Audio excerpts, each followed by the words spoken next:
Hi friends, welcome to our Seva YouTube channel. இன்றைக்கி நம்ம சேனலில் எதை பற்றி பார்க்க போகிறோம் அப்படின்னா, கொஞ்சம் கொஸ்டின்ஸ் ஆன்சர் அப்டேட்ஸ் என்னென்ன இருக்குது அப்படின்றத பற்றி பார்க்கலாம். இப்போ வந்து பேங்க் டீட்டெயில் அப்டேட் பண்ணுறதுக்கான ஆப்ஷன் வந்து கொடுத்துருக்குறாங்க. அது எதுக்காக கொடுத்துருக்குறாங்க அப்படின்னா, ஏற்கனவே பேமெண்ட் எடுத்தவங்களுக்கு கிடையாது, இனிமேல் எடுக்க போகிறவங்களுக்கு தான் கொடுத்துருக்குறாங்க. இதில் வந்து பேமெண்ட் டீட்டெயில்ஸ் மாற்றலாம் அப்படின்னா மாற்றிக்கலாம்.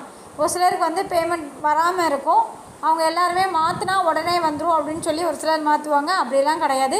நிறைய பேர் என்ன ரெக்வஸ்ட் கொடுத்துருக்காங்க அப்படின்னா, நாங்கள் ஏற்கனவே கொடுத்துருந்தா பேங்க் டீட்டெயிலில் வந்து சின்ன சின்ன இஷ்யூஸ் இருக்குது, அதனால் நாங்கள் மாற்றிக்கிறேன்னு கேட்டிருக்காங்க. அதனால் பேங்க் டீட்டெயில் மாற்றிக்கிறதுக்கான ஆப்ஷன் வந்து கொடுத்துருக்குறாங்க. இது வந்து நியூ பேமெண்ட் எடுக்கிறதுக்கு யூஸ் ஆகும். அதே மாதிரி ஒரு இதில் கொடுத்த அக்கௌண்ட் டீட்டெயிலை வந்து அடுத்த இதில் கொடுக்க முடியாது. எப்படி அப்படின்னா, இப்போ வந்து நீங்கள் வந்து பேங்க் டீட்டெயில் வந்து ஒரு இதுக்கு அப்டேட் பண்ணிட்டீங்க. ஏற்கனவே வந்து பழைய இதில் என்ன சொல்லியிருந்தாங்க, ஒரு பேங்க் டீட்டெயிலை 4-5 ஐடிக்கு யூஸ் பண்ணிக்கோங்கன்னு சொல்லியிருந்தாங்க. ஏன் அப்படின்னா, அப்போயே அதை வந்து செட் பண்ணி முடிச்சிட்டாங்க. அதுக்கப்புறம் இனிமேல் எந்த ஐடி கொடுத்தாலுமே அதே பேங்க் டீட்டெயில் கொடுக்க முடியாது. அதனால தான் அப்போவே கரெக்டாக கொடுக்க சொல்லியிருந்தாங்க. அதில் மிஸ்டேக் பண்ணவங்க வந்து நீங்கள் வந்து சான்ஸை வந்து விட்டுட்டீங்க. இப்போ வந்து ஒரு அக்கௌண்ட்டுக்கு ஒரு பேங்க் டீட்டெயில் மட்டும் தான் கொடுக்க முடியும். அதை தான் செய்ய முடியும்.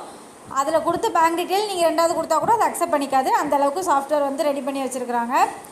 அதே மாதிரி எஸ்பிஓவில் வந்து ஒர்க் பண்ண விருப்பம் இல்லாதவங்கள வந்து பிரேக் டைம்லேயே வந்து ரீஃபண்ட் வந்து வாங்க சொல்லிட்டாங்க.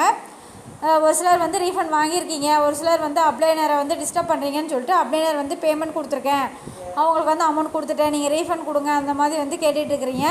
பட் அது ரீஃபண்ட் வந்து நீங்கள் கொடுக்கக்கூடாதுன்றதை அப்போயே சொல்லி வச்சுருந்தாங்க. ஏன்னா அதுக்கு வந்து ஐடி ட்ரான்ஸ்ஃபருக்குன்னு ஒரு ஆப்ஷன் கொடுத்துருந்தாங்க. எப்படின்னா, யார் ஐடியிலேருந்து மாற்ற போகிறாங்களோ அவங்களோட மெயில் ஐடியில் வந்து இவங்களுக்கு தான் மாற்ற போகிறேன் அப்படின்ற டீட்டெயில்ஸ் எல்லாமே கொடுத்து அவங்களோட அப்ரூவலோடு மாற்றி கொடுத்தாங்க. இதையும் மிஸ் பண்ணிவிட்டு நிறைய பேருக்கு நான் கொடுத்தேன் அப்படின்னு சொல்லி இப்போயும் எஸ்பிஓவில் கம்ப்ளைண்ட் பண்ணிகிட்டு இருக்கீங்களா. அந்த மாதிரி பண்ணாதீங்க, அது ரொம்ப தப்பு. அதுக்கு வந்து எஸ்பிஓ பொறுப்பாகவே ஆகாது.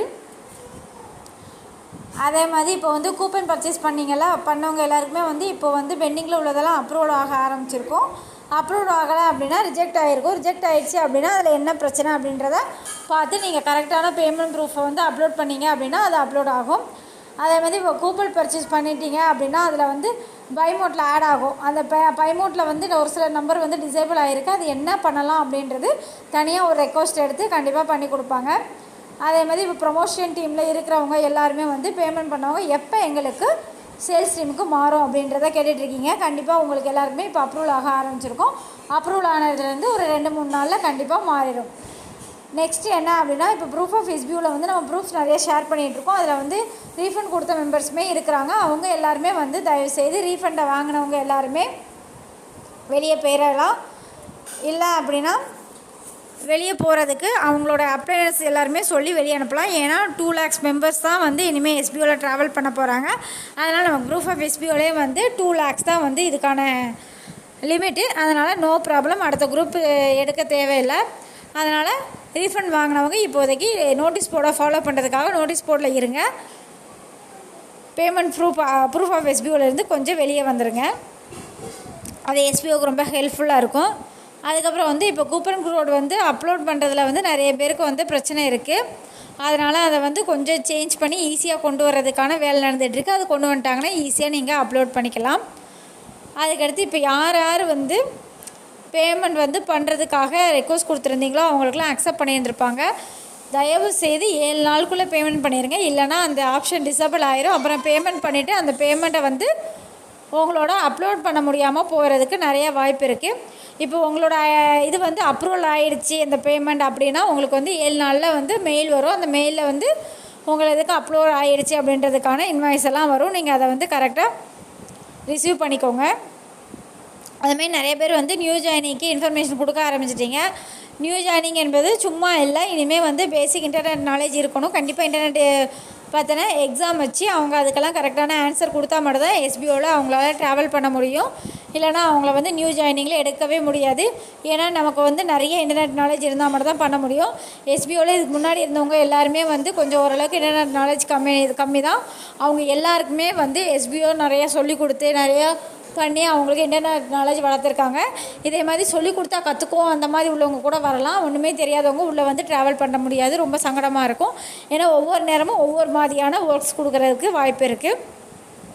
அதே மாதிரி எஸ்மிஓ மூலியமாக நிறைய பேர் வந்து யூடியூப் சேனல் ஆரம்பிச்சிருக்காங்க. கண்டென்ட் ரைட்டர், இன்ஃப்ளூயன்சர் எல்லாருமே இருக்கிறாங்க. அவங்க எல்லாருக்குமே வந்து அது வந்து ஒரு தனியான ஒரு பிஸ்னஸ் பிளான் மாதிரி ஆயிடுச்சு. அவங்க பிஸ்னஸ் ஸ்டார்ட் பண்ண மாதிரி தான். அதே மாதிரி ஒவ்வொருத்தருக்கும் சொல்லி கொடுத்து கண்டிப்பாக ஒவ்வொருத்தரையும் நல்ல நிலைமை கொண்டு வருவாங்க.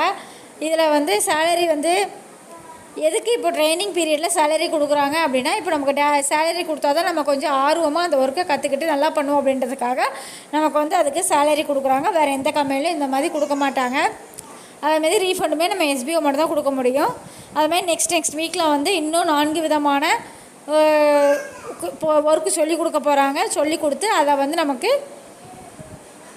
ரெடி பண்ணி கொடுப்பாங்க. மைக்ரோ டாஸ்க் ஒர்க்கர் எல்லா ஒர்க்கர்லேயுமே வந்து அந்த மாதிரி நிறைய ஒர்க்ஸ் இனிமேல் புதுசாக இன்ட்ரோ பண்ண போகிறாங்க. ஏன்னா முன்னாடி வந்து சும்மா வந்து போஸ்ட் ஷேர் பண்ணோம், அப்புறம் ஹேஷ்டேக் 3 போட்டோம். இதே மாதிரி நிறைய போட்டு இனிமேல் அடுத்தடுத்து நம்ம வந்து இது பண்ண போகிறோம். புதுசாக நிறைய போஸ்டிங் போடலாம் கற்றுக்க போகிறோம். கற்றுக்கிட்டு நம்ம வந்து அதுக்கடுத்து என்னென்ன ஒர்க் அவங்களுக்கு வந்து நிறைய ஆஃபர்ஸ் வருது, அந்த ஆஃபர்ஸ் எல்லாமே நம்ம செஞ்சு கொடுக்குற அளவுக்கு நம்ம ட்ரெயின் பண்ணிவிட்டு எல்லாமே வாங்குவாங்க. கூடிய சீக்கிரம் எல்லாருக்குமே பேமெண்ட் வரும். கண்டிப்பாக எல்லாருமே வெயிட் பண்ணுங்கள், நம்பிக்கையோடு இருங்க. இதே மாதிரி மேலும் தகவல் தெரிஞ்சுக்கொள்ள மதிகமா யூடியூப் சேனல் லைக் பண்ணுங்கள், ஷேர் பண்ணுங்கள், கமெண்ட் பண்ணுங்கள், சப்ஸ்கிரைப் பண்ணுங்கள், மறக்காமல் நோட்டீஸ் போட வாட்ச் பண்ணுங்கள். தேங்க்யூ.